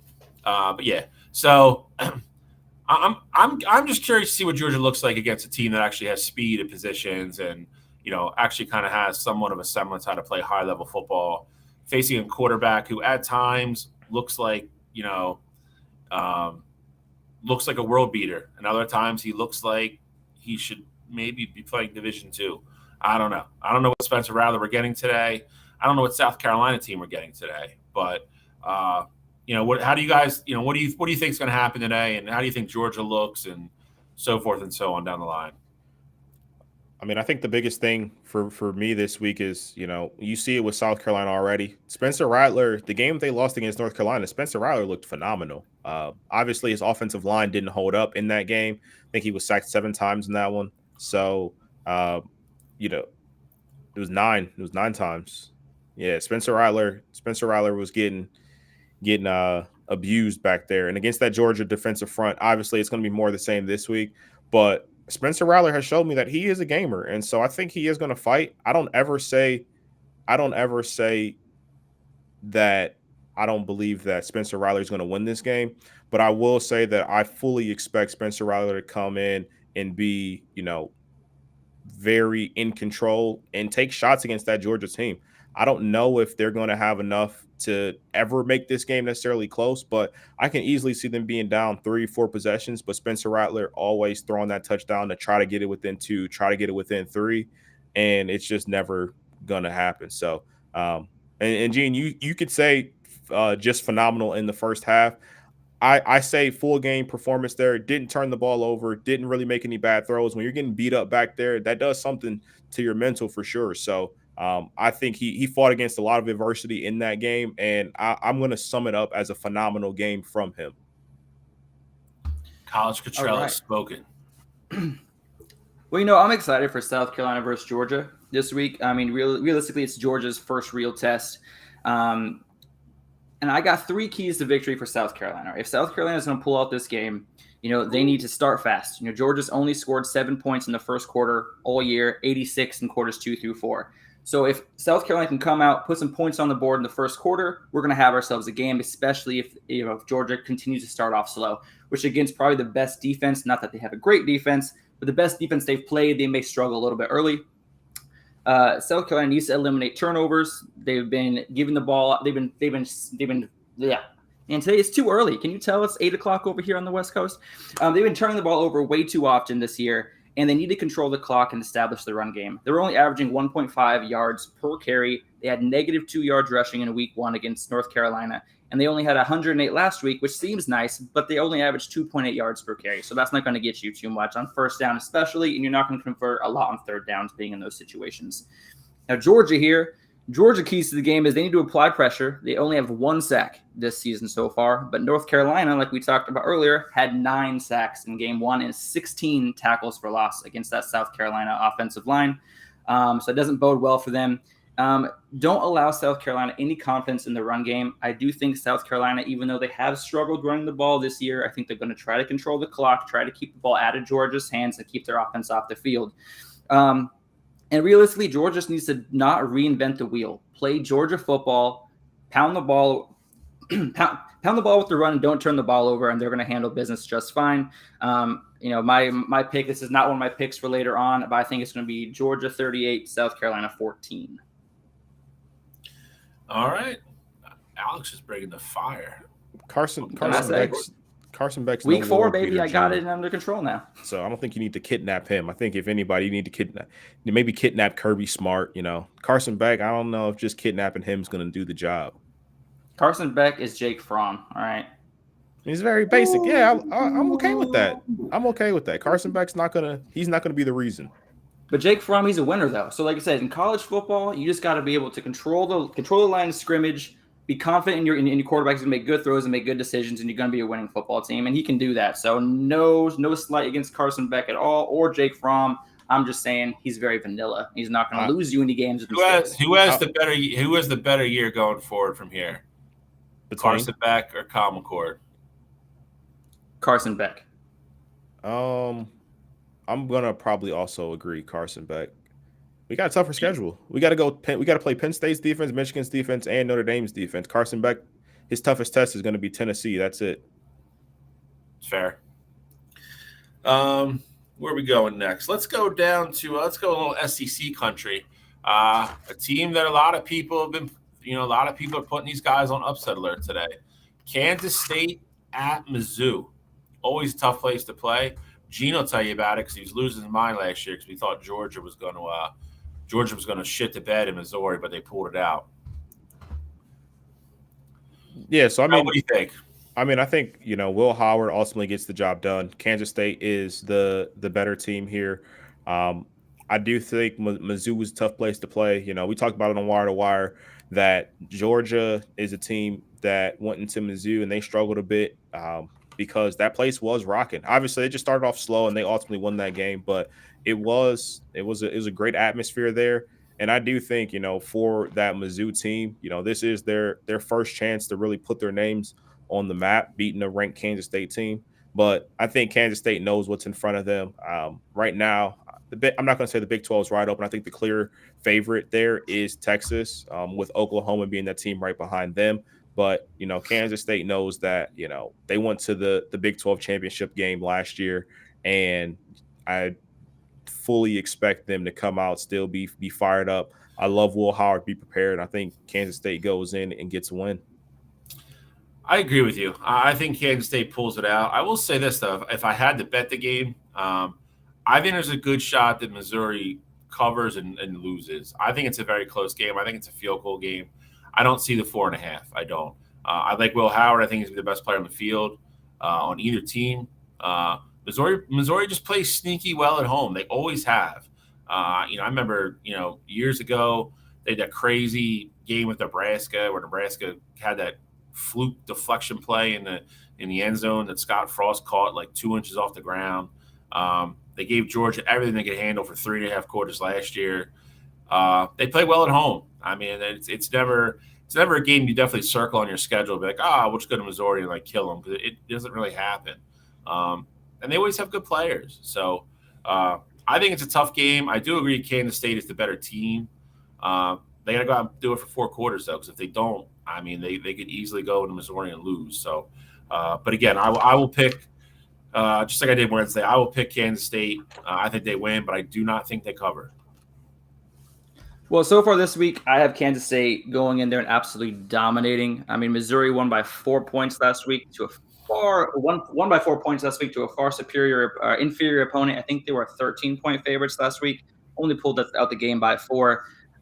Kansas State is a different animal. They showed it last year. I think they're going to come out this week. They're averaging 600 yards per game of offense, and they've only allowed 13 points all season. Granted, they haven't played anybody yet, but I like what I see on the defensive ball, and I like the way they're moving the ball through the air, over 9.7 yards per pass through the air this season. And I see them probably racking up those yards in the air today as well. I see them winning, what was it? I think I had 38-10. I had actually a pretty big blowout. All right, Alex is on the Kansas State bandwagon apparently. So Kansas and Kansas State, bro, those are the teams that are going to have some fun with this year. Listen, I love Kansas. Kansas was my darlings last year at the beginning of the college football season. I picked them twice, got W's. They were my first super dog victory. I rode them until they nose dove into the ground, which they did at the second half of the season. But listen, Kansas is sneaky. I mean, they have a good offense. They can't stop anybody. Like they are the definition of a leaky defense. Everybody moves the ball against them. So we'll see what I think Kansas has another easy one today. I forget who they're playing, but I think they're 24-point favorites against somebody. We'll get into Big 12 next week and we'll see how they do. They're playing Nevada today, and they're 28.5-point favorites. There you go. And yeah, I mean, I said if they could, I think I have them scoring 150, but I also haven't given up 125. So correct. That is Kansas. All right. This is another game that some people have them on upset alert. I don't see it, but I kind of get the point for it. But we're going to talk about Washington Huskies traveling to East Lansing, Michigan, to play Michigan State. That dump of a place. It is. Listen, if you're not familiar with the Mel Tucker thing going on, we're not going to really get into the show because there's too much unknown about it. But he's not going to coach today. He's been suspended indefinitely for what may or may not have happened. So he's not going to coach today. Michigan State has been struggling with him coaching. We talked about it briefly last week with all the kids they had leave the program last year. Peyton Thorne is down in Auburn succeeding. What is the kid for Florida State wide receiver's name? Keon Coleman. Keon Coleman had a massive game against LSU. Florida State is just a program in general, or Michigan State, sorry, in general, that is kind of, I don't want to say it's chaotic right now, but it's not in a good spot. Now you have a Washington team coming to town, Michael Penix Jr. on his Heisman run, potential Heisman run, hopefully. Very, very good offense against a defense that just hasn't played well in general. I think Michael Penix Jr. is going to want some revenge for all those games he played at Indiana and went up there and got killed because they never blocked for him. But I see a lot of Washington domination in this game. I know the argument can be made that they're going to rally around Mel not being there and they're going to play hard and all that good stuff. And you could be right. I'm not going to say anybody's going to be wrong, but I think Washington is so much better across the board in almost every position than this Michigan State team that's rebuilding. Sorry. So, I'm I'm picking this game, so I'm not going to give you a score right now, but I think if Washington plays well, I think they win the game easily. I'll say that. Okay. Yeah. I mean, obviously we got Washington at 16.5-point favorites today. For me, I thought that started out a little steep, but, here are my Michigan State keys to victory for the day. They had to limit turnovers. Last week, their backups had 2 fumbles, which kept the game kind of close early on.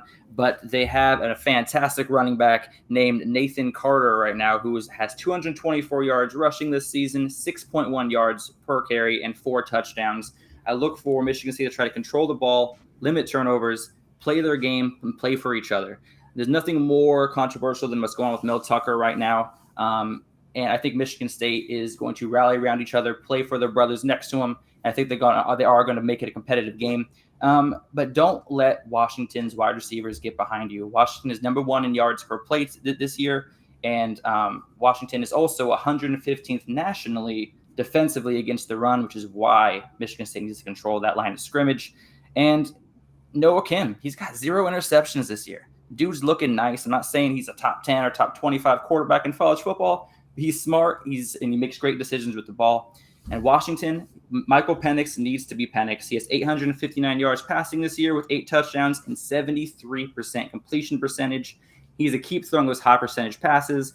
And they need to find a way to force turnovers. Like I said, Michigan State's quarterback Kim has 0 interceptions this year, and Carter has 0 fumbles on the ground. I expect Carter to carry the 95% of the workload from the backfield due to the fact that his backups last week had 2 fumbles, and they're not going to be giving them the ball that much this week, especially against a turnover-hungry Washington team. I do see Washington winning this game 45-20, but I do have it as a 1-possession game in the first half. So, Alex, I agree with a lot of what you said. Obviously, Kim's played well. I get it. Michigan State hasn't played any great competition to this point, but hasn't turned the ball over.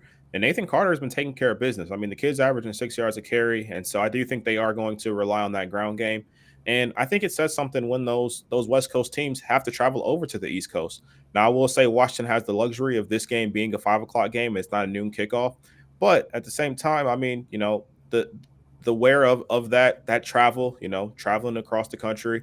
And I think for Michigan State as well, they're a team that really has nothing to lose. Obviously, they're 16.5-point dogs in this one. No one is expecting them to win this game. So you can go out there, you could play freely, and I think you can play inspired. And so when you have that, a team that's desperate with nothing to lose, I think that's when you're going to see, a team's fight, a team's heart. I mean, you saw it last year. Let's look at a team like South Carolina. They had no aspirations of, going to the playoff or even winning the SEC, but they played free because they had nothing to lose. And that's how they were able to beat a team like Tennessee and beat a team like Clemson. Obviously, situation is much different here. They don't have their head coach, but I think they are going to rally around that. I think that Washington team is too good for Michigan State to actually win that game. But at the same time, I think Michigan State's going to keep that game a lot closer than a lot of people are expecting. All right. I mean, I guess we kind of have one guy on one side, one on the other, and one kind of in the middle. So be very curious to see how that game plays out. I think the longer Michigan State can keep that game close, the better for them. I think if Washington comes out and gets off to a good start, then I think you lose all of the let's play for Mel stuff, and I think the wheels fall off real quick, and then it gets ugly. So the start to that game, I'd say the first quarter and a half is very, very important to Michigan State. The longer Sparty can stay in it, I think they have a better shot of, either upsetting or at least covering. Like I said, if Penix comes out on fire and Washington moves the ball with that offense, I think it's going to be a long day for Sparty. So let's get into the biggest marquee matchup of the week, and I don't know how marquee it is. Tennessee Volunteers going down to the Swamp, play the Florida Gators. I was the first person in the country to put Billy Napier on the hot seat. I think after he gets routed again today, I think he's firmly entrenched there. This game's only -6.5. I think Florida's getting more credit than they should. I know the Swamp is a very difficult place to play. Tennessee's not the powerhouse they were last year, but they're definitely still the better team. I think if Joe Milton can eliminate doing certain Joe Milton things and not turn the ball over, use his feet, make the right read, get the ball where it needs to go, I think Tennessee is going to have a lot of success moving that football against that Florida defense that's young, talented, but young. And then on offense, I don't know how many times we have to tell you guys, Graham Mertz stinks. He stunk for 2 years in Wisconsin, and he still stinks in Florida. If anything, he probably stinks worse because it's hotter in Florida. Shit always smells worse when it's hot out. They're just not good. They're not good. He's not good. I don't know what that offense is going to do. I think this is one of those games that Tennessee gets to 24 points. I think it's over because I have no faith that Graham Mertz is going to score 4 touchdowns and a field goal to beat them. I've done. So you tell where I'm going. I'm taking Tennessee. I'm not picking this game officially, but I think Tennessee covers. I like Tennessee by 10 or more. I like Tennessee by double digits. How do you guys see it going? I'm picking this one, Alex, so take over. You got it, my man. Yeah, so here's how it is. You're like you said, Tennessee, if you compare them to last year, obviously you're going to take last year's version of that Tennessee offense versus this year's team. But I need them to run the ball. I need Tennessee to run the ball. I need them to give the ball to Jalen Wright, 232 yards of rushing this season, 116 per game. I need them to control the ball. They were outpossessed last week by 19 minutes. You're playing in the Swamp against Florida. They're going to be showing up for their home fans. The game is going to be gritty. It's going to be in the trenches. I do believe that. And I also do believe that Florida keeps this game close, and Tennessee is going to need to utilize the time to run out the clock. And they're going to need to get that run game going. And don't play with your food. Last week they were only up 13-6 against a far inferior opponent. So don't play with your food. Get out of the gates early. Score some points on the opening drive. Set the tone for the day. Because like you said, playing in the Swamp is not an easy place to play. Now Florida, I got 2 things that you need to do to make this a game and possibly win. 1, you got to keep Graham Mertz vertical. All right, on his feet. 5 sacks allowed against Utah 2 weeks ago. Can't be having that against Tennessee defense, and you got to stay on the field. Last week they improved, but week 1 they were 1 for 13 on third downs. I talked about it when we covered that Utah-Florida game week 1. But at the same time, last week they went 5 for 6 on third down, only getting the third down 6 times. If they can continue moving the chains, continue moving the ball, and converting those short yard third down plays, this can definitely be a game. Like I said, Florida in the Swamp, that's a whole nother game. Having to go in there and win against them, against their home fans, I don't know. I have the game Tennessee 35, Florida 28. I do have Tennessee covering, but I have it coming down to the one of the last 2 possessions of the game. Don't play with your food. I like that, Alex. Pick 'em time. Pick 'em time. Here we go. Ah, yes. 4-2. Had a good week last week. I went 3-0 after my disastrous start. Picked up some Superdog points. Cottrell still killing with Superdog. Did not have a great normal week last week, though. I did not. I changed up my picks from wire to wire. Gave you a couple of different ones, but got to get back to the well here. You got to get back in the plus side of things. So, all right, I will go first this week. I'll let Cottrell go second, and I'll let old left coaster bring up the rear here, going into next week. So, mine are very simple. Washington, I already talked about. I think Washington's going to go into East Lansing. I think they're going to win. I think they're going to win big. Like I said, I think it's a competitive first couple drives. Then I think Washington settles down a little bit, and I think they just take control. Deep shots, expose the back end of that defense. Let Michael Penix Jr. do his thing. Rack up the stats. Get out of East Lansing with a win. Move on with your season. I like Washington to cover the 16.5. Second, I have Nebraska minus 10.5 at home against Northern Illinois. I think you saw for the first half of the game last week against Colorado. They're getting better. I'm picking this game because, I think Northern Illinois is terrible. I think Matt Rule, that program is going to get a win today at home. That defense has been looking better and better almost by drive. I think the offense will get itself in gear enough to score enough points against a very bad Northern Illinois defense.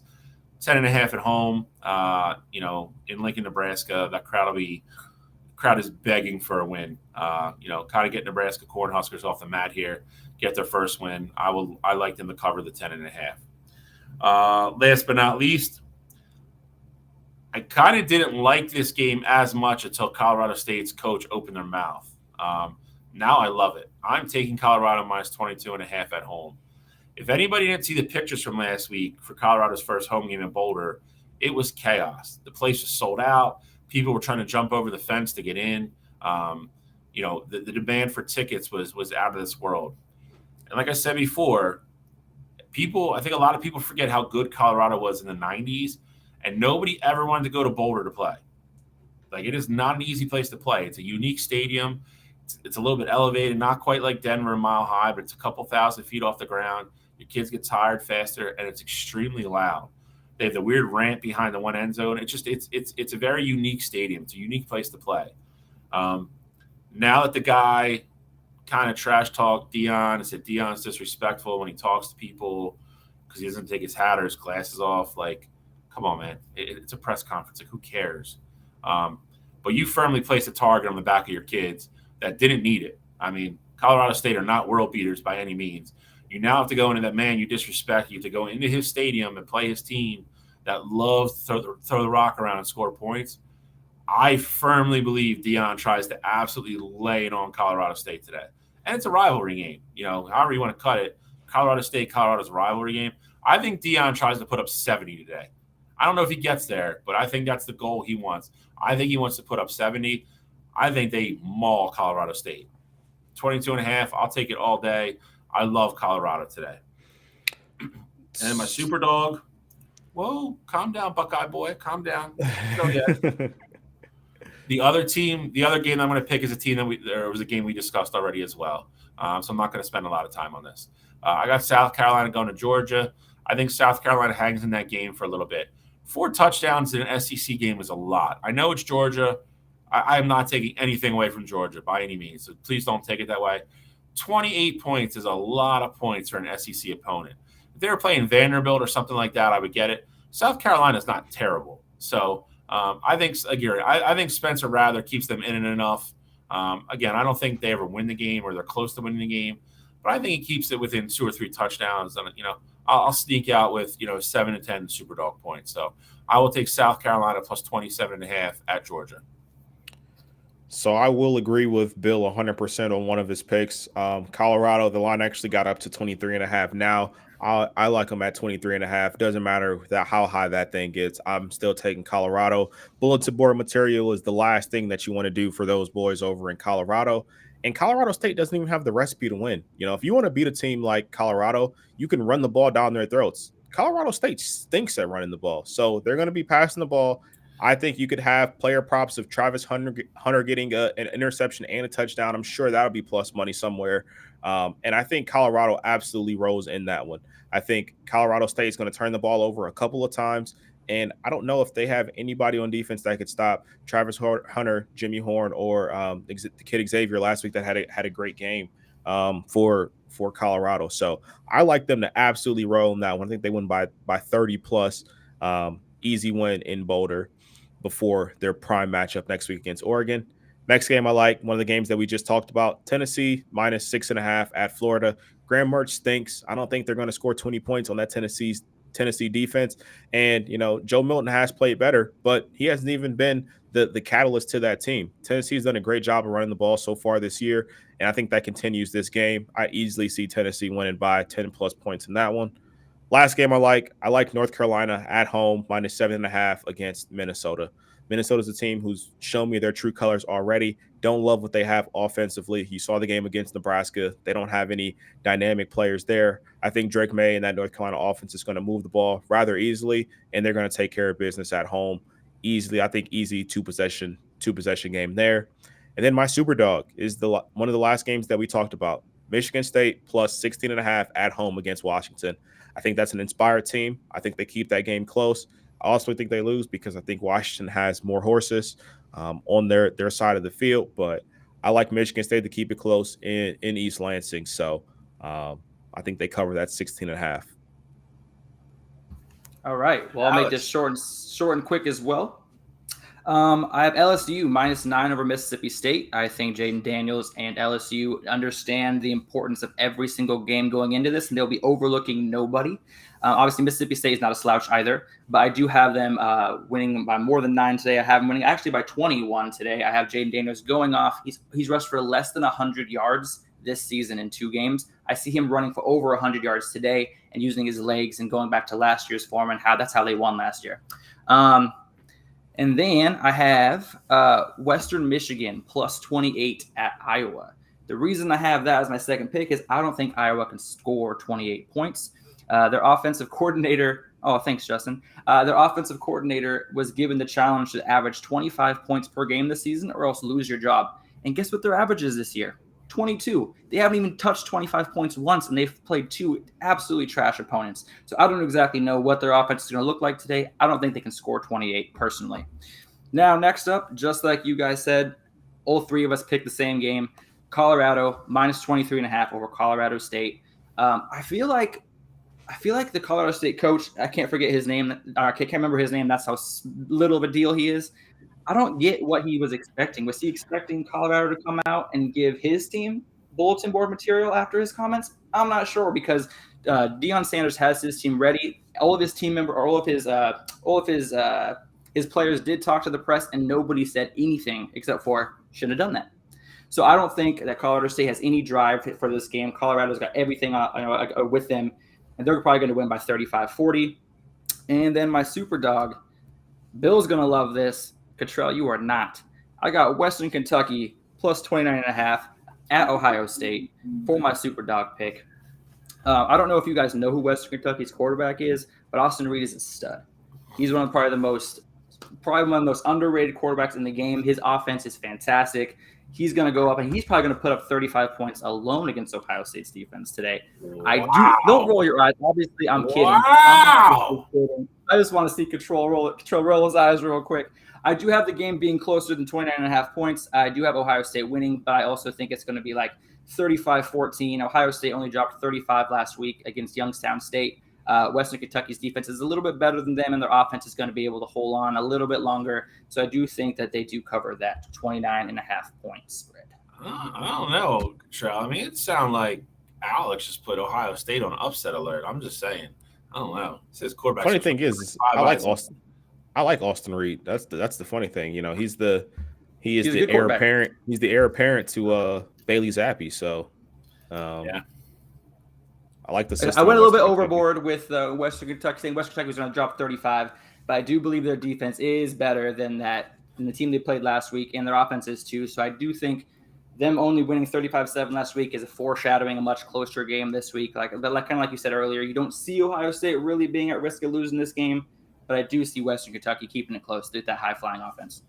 You know what's funny, Bill? And I'm not going to harp on it too much here because it just doesn't matter. But Ohio State wins 35-7, and it's just this uproar. We drop a spot in the rankings, things like that. Michigan also wins 35-7 against fucking nobody, and it's just we're going to keep Michigan exactly where they're at. We're not going to talk about it. It just kind of happens. I'm just saying, you see how we get treated. Stop. I will say this. I will say there is merit to your argument. I will also say I think they're looking at the way they're playing, maybe. And I don't mean that like I think Michigan is like playing a very basic game, dominating on defense, kind of get out of there and whatever. And it's more of a known quantity. Because we have JJ back from last year, and I think everybody's just waiting for them to kind of switch into a high gear. Whereas you guys are, I think the Kyle McCord thing is what's hurting you, because I think a lot of people don't really know what he is yet. So I don't think you guys should have dropped. But I mean, you said something in the other chat about how like Florida State and Texas should be like 2 or 3 in the country, and I don't disagree with you. I mean, I think if the rankings are going upon what you've done and what you deserve, those 2 teams have the 2 biggest wins in the country by far. So I wouldn't argue that at all. I mean, if Michigan fell to 4 or 5, we haven't played anybody yet, and it's not going to change after tonight either. So, but I mean, it is what it is. I mean, that to me, and that's not me being like busting your balls about being Ohio State. I really think it's the Kyle McCord thing. I think it's you guys have won. You've never been in danger by any means. But I just don't think anybody is confident in saying what your ceiling is, because we really don't know what Kyle McCord is yet. And obviously, I think what you guys do next week is going to answer a lot of those questions. You go out and beat Notre Dame by, convincingly, then I think you're going to shoot right back up to where you were. Well, here's also the thing that I see from an outside perspective. I don't pay attention to the Big Ten as much as you guys do, but I see Ohio State almost in the same boat as Alabama, losing a fantastic quarterback from last year, trying to find a replacement this year, and really not knowing who it's going to be. I mean, Alabama didn't name their state starter until the week of the first game, and Ohio State did. It was 2 weeks before, or was it the week before the game? It was the week before. Week before, right? So that tells me that their backups played both games too. So right. But what tells me is that tells me that both coaches aren't really quite sure who their guy is. And that, to me, leaves a little bit wanting with the offense. And I guess I compare Ohio State to Alabama this year. I'm not saying Ohio State's going to lose at all or where they're going to lose, but I do see them as in a transition period, trying to figure out if they have the quarterback for the future or if they need to go a different direction. So that's why I think Ohio State is not getting that same respect, is people see them as, new quarterback, not quite fitting the system as well as we anticipated him. Is coming, or the offense is coming on a little slower. I think that's part of the reason why they're dropping in the polls. And like I said, it's way too early to start worrying about the polls anyway, right? Oh, yeah, I could care less. It's just funny to me, that's all. It is. There's definitely some merit to it. And Alex, Big Ten, you better start paying attention because you're in it next year. I know. So listen, we got 2 segments left. They're not going to be long. It's kind of more for fun. And, the one segment is definitely kind of to get us in the mood for next week already, because as of next week's docket, it's going to be game preview heavy because we got a bunch of really big, exciting football games to go over next week. I can't wait for next week. We pretty much did a segment where we're going to tell you the one game we're looking forward to for the rest of the year in each conference, in the Big 5 power conferences. Doesn't have to include our teams. It was just in general, the big marquee game that you're looking forward to. We'll rip through these pretty quick. And then we're going to finish with the question and answer segment. That'll be a fun way to end the show today. It's probably how we're going to end the show going forward, I would think, because I think that's fun. We'll keep putting that up on the Facebook page. Honestly, dude, anything involving college football, I want you guys to ask. We'll pick a bunch of random ones or ones that we think would be good for the show to discuss for all 3 of us, and we're gonna talk about them at the end of every show. So that'll be a fun little segment. Alex came up with that. I love it. I think it's a great idea. So I think we'll do round robin here. I don't want anybody to have to like talk for 5 minutes straight. So no, why? Let's just get them out the way. We go round robin. We're gonna be here for 30 minutes. No, we gotta be quick. Nobody could talk for longer than for a minute on any of these games. Alex, Dude, we'll go. I'll take a minute for all 5 games. Exactly. See, you can just wrap them up. All right, fine. Party poopers, man. Go ahead, Alex. You go first. Well, we got games kicking off in 17 minutes. I gotta get in front of the TV. Let's go. Good. Go. All right, so here we go. Before last week, I had Oregon and Washington on October 14th being the game to watch. However, I have changed it to next week, Colorado versus Oregon. I think that sets the tone for both teams going into Pac-12. If Colorado can compete with those top Pac-12 teams, and Oregon will set the tone for their first big matchup of the year besides Texas Tech. The SEC matchup of the year is going to be Georgia at Ole Miss on November 11th. November 11th is going to be a fire show as well with all the great games that week. I do believe that that Georgia Ole Miss game is going to kind of decide some things of who might be in the SEC championship game. We got for the Big 12, we got Oklahoma at Texas. October 7th is the game I'm looking forward to the most. Obviously, rivalry games. The last time they're going to be in the same conference together playing off. It's going to be a very, very vocalized game. Both teams going to be talking smack. It's going to be very exciting. For the Big 10, I have a different matchup than you guys are going to have because I can already tell which ones you guys are going to have. And I have Michigan at Penn State on November 11th. I have Michigan beating Ohio State earlier in the year, so I have it coming down to November 11th, deciding who's going to represent that side of the conference in the Big 10 championship, either Michigan or Penn State. Obviously, it's in Pennsylvania, so we're going to be looking at a whiteout most likely. Bill, would you assume so? No whiteout for that game? That's not smart. I agree. I said Penn State from the get-go dropped the ball on that one. That is a noon kickoff. That's very surprising to me. Even if they kicked off at 3:30 at that point, the game would have finished in the dark, under the lights, and you probably still could have had a makeout, like a kind of a semi-whiteout. But I thought for sure – I was dreading that game horribly when the schedule came out because I figured it was going to be the national game. It was going to be a 7:30 kick, and it would have been a whiteout, and I just would have chalked it up as a loss. They're kicking at noon. So – anything can happen. Any help I can get going to Happy Valley, I'll take it. And then last but not least, my ACC matchup of the year. For me, it's going to be Miami at Florida State with Miami's offense. Like I said, I do hate on Miami a lot. However, when push comes to shove, Miami's offense looked great. Florida State's looking like a team above the rest in that conference. And I think November 11th, Miami at Florida State is going to be a fantastic matchup to watch for fans and for the conference. So I kind of want to go next here, Bill. I got a lot of games that actually overlap with Alex here. So Miami at Florida State, I'll just start there. I think that is the one that's going to be the marquee matchup, November 11th. I think you're going to see, Miami has some tougher games before that point, but not tougher than Florida State, but they have some tough games, some ranked teams in the ACC they're going to be going up against. But I think that's the one that could ultimately potentially decide what happens to the ACC championship game in that one. So I love that game there. Big 12, Oklahoma versus Texas, Red River rivalry. Obviously, big rivalry game there. That's in a few weeks here, October 7th. And I'm agreeing with Alex with Colorado at Oregon next week as being the game to watch in that Pac-12. For Oregon, that's going to obviously be their first big test. In the Colorado team that's ranked, that has all the momentum. The world's, really turned into Colorado fans here. So that'll be a good test for them. And on the other side for Colorado, if you win that game, you're firmly in the mix of not only just competing in the Pac-12, but you win that game, you're on the map for potentially competing for a college football playoff spot because of the high expectations with Oregon. And if you could beat Oregon, then everyone's going to think, hey, you could beat a USC team. You could beat a Washington team. So I love that game being the marquee matchup there in the Big 12, in the Pac-12. SEC, I got to go Alabama at A&M. That's also going to be on October 7th.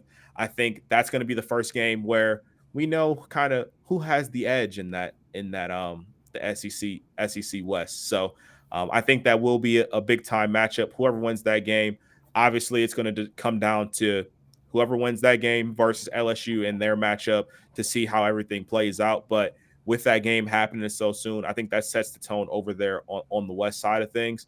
And then, of course, in the Big Ten, it's got to be the matchup of the two best teams in the conference, and that's Ohio State versus Michigan. Best rivalry in all of college football. I'd argue it's one of the best rivalries in all of sports. Michigan has won the past 2 years in a row. Ohio State has to respond in some sort of fashion, and I think just like it has the past couple years, I think that game's going to decide who's the winner of the Big Ten.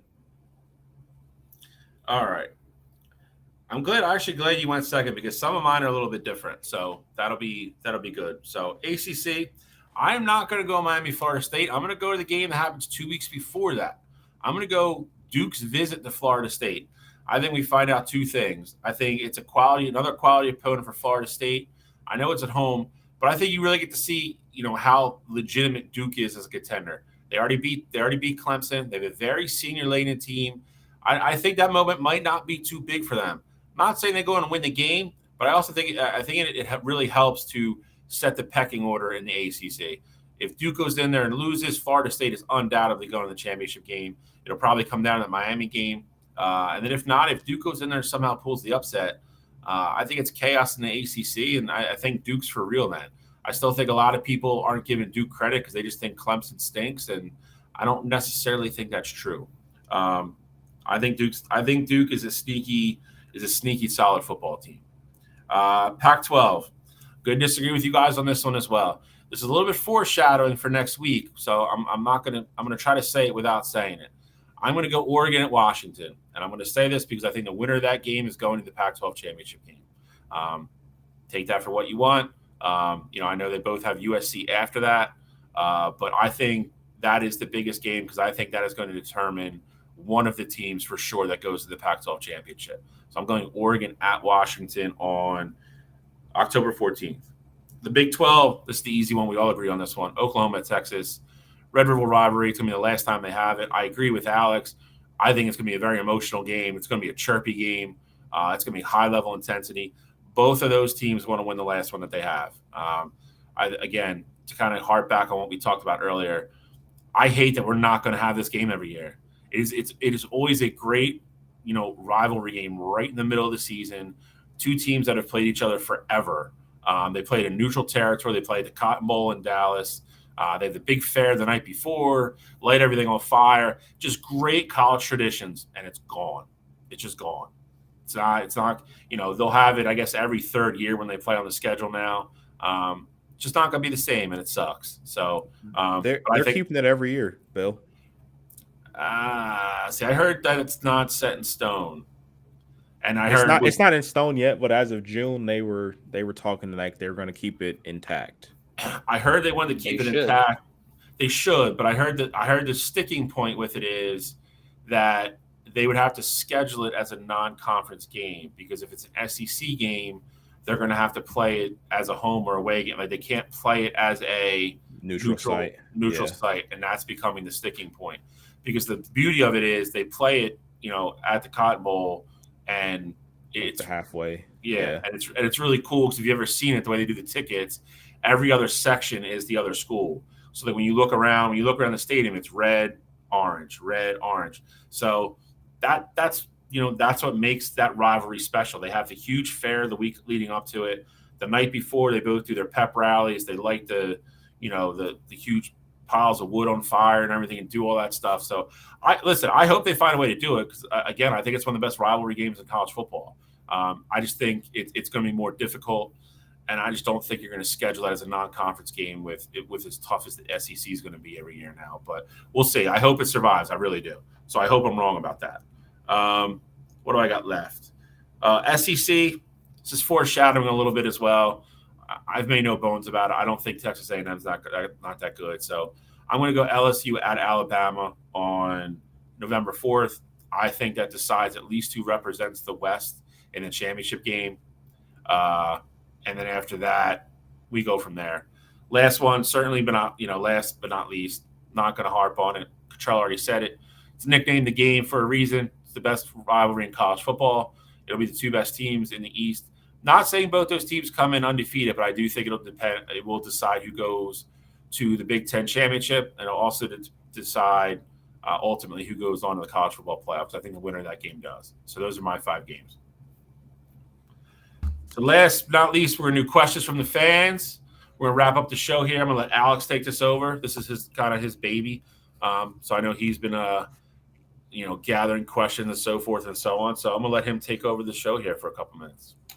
Yeah, guys. So thanks a lot. We did get a few questions in yesterday, and we do appreciate you guys doing that. The first question that we had, I took as a very serious question is, can Texas run the table? Cottrell, start with you. Yes, absolutely. They can run the table. It's very possible. They beat the best opponent on their schedule already. I get it. Rivalry. We just talked about it being a big game. I think that's the one that kind of scares me. But I think the Big 12 is a little bit weaker this year, and so I think they have everything in front of them to run the table. Perfect answer. We got a couple more questions here, Bill. I'm gonna give you the next one. Next question is the SEC reign over? I'm not going to say over because that implies like it's done for a long time. I will not be shocked at all if an non-SEC championship or a non-SEC team wins the national championship this year, though. I think it's a down year. Me and Cottrell have been saying that for months, and I agree with him. We really have to see what Georgia is first. They're going to get the benefit of the doubt for now. But other than that, I think after Georgia, I think legitimately, if you look at it unbiasedly, the best next 5 or 6 teams in the country are all non-SEC teams. Okay, perfect. We got 2 more questions, and then we'll wrap it up so we can get everybody back to their college football Saturday. I'll go ahead and take this next question, and you guys can also chime in. The question is, will Colorado become a dynasty? And, my quick and short answer is no, but only because Deion Sanders isn't going to be there long enough for them to be able to be considered a dynasty. In my opinion, I think he's at Colorado till his son until his sons are out of there, and then he moves on to bigger and brighter pastures. Bill, you said earlier or Cottrell, one of you guys said earlier that Saban might be a couple years away from retirement. I think when that time comes, I think Deion Sanders might take a little leave from Colorado and go somewhere bigger. I agree with everything until the very, very end. I don't think there's any shot Alabama hires Deion Sanders. But that being said, I agree with the rest of it. I don't know what kind of for me, if you say dynasty, that implies that you're winning national championships. I don't think he's going to do that at Colorado. I think he'll probably win a couple Pac-12 championship or Big 12 championships. Probably makes the college football playoff next year, coming out of the Big 12. I don't think it's a dynasty though, and I do agree with you. I think he either goes to a bigger program or he goes to the NFL. I don't think he creates a dynasty in Colorado. I think he gets them back on the right track, though. I don't think he has the tools to compete with, the Ohio States, Michigans, Georgias of the world in terms of recruiting year in and year out at Colorado. Obviously, it's great. Shedeur, he had to step up there. He's going to follow him wherever he goes. Travis Hunter being the surprise get, going to Jackson State, now going to Colorado. That's not going to happen when you got to go against the big guns in Georgia and Alabama, Ohio State, Michigan, all those guys. So in terms of recruiting, I think he takes a step back there. I do think if he can go to one of those bigger, true blue blood, NCAA schools for football, I think that's when he has the chance to make a name for himself and start to create that dynasty. But in Colorado, I don't think he has a chance to. All right. And those are the main questions that we had in our chat today. One of them was from Hack, who asked if when we were going to announce Michigan as the best team in the country. I think we got to pump the brakes on that question and cover that later on. When they play a those team are the with questions a pulse. we had. Yeah, that's it. There's a long way to go. I mean, listen, they have a good a shot this year as they ever have. I think, I've firmly admitted that, they, for lack of a better word, choked against TCU last year. I don't think they were beating Georgia anyway, so I don't think it would have mattered. I think they would have gave Georgia a better game than TCU did. But if there's going to be a year, I think it's this year. I think they have as good a shot as anybody to win it this year. I really do. We'll see what happens at the end. We got a couple of tough games between here and there, but this is the best shot they've had in a long time. I'll say that. So that is it for this week. We got a whopping 2 minutes to spare, so everybody can go to the bathroom real quick and get back for 12 o'clock kickoffs. Get some more coffee. More coffee. Another great show. Get us out of here quick. Boys, thank you as always. I'm going to get ready to head over to Michigan Stadium soon, to the big house, and watch my boys play tonight. I wish Oregon and Ohio State good luck. And we'll be back next week. Like I said, next week is going to be the jam-packed show. It's going to be a good one. So first week of conference play, a couple of really, really big, ranked versus ranked matchups. Looking forward to it. Anybody have anything left? Anything, final thoughts, closing the show?